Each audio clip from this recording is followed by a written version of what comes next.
Mill-ewwel ta' Jannar, persuna li timporta karozza second hand minn pajjiż ieħor fl-Unjoni Ewropea bdiet tingħata l-possibilità li tibda suq il-karozza mal-ewwel.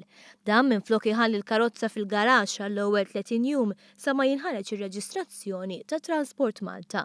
Dan permezz ta' permess speċjali ta' 30 jum li fih is-sit il-ġdid jitħalla jsuq il-karozza li dwarha tkellimna ma' Gilbert Aġus minn Transport Malta.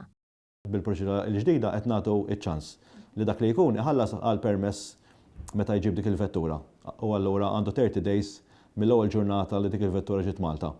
Japplika għal permess, iħallas 20 euro u għandu ċans sa 30 days biex jiċċirkola fit-toroq Maltin.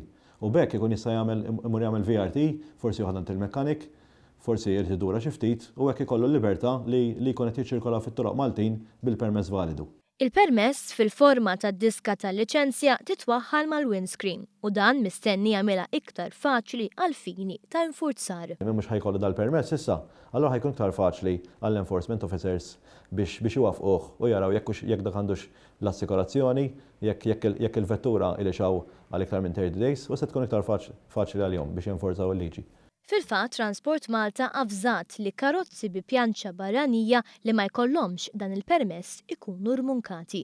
Aġus fisser kif din is-sistema għandha lan li taqta' l-abbużi ta' karozzi importati mingħajr ma jkunu reġistrati jew polza tal-assigurazzjoni.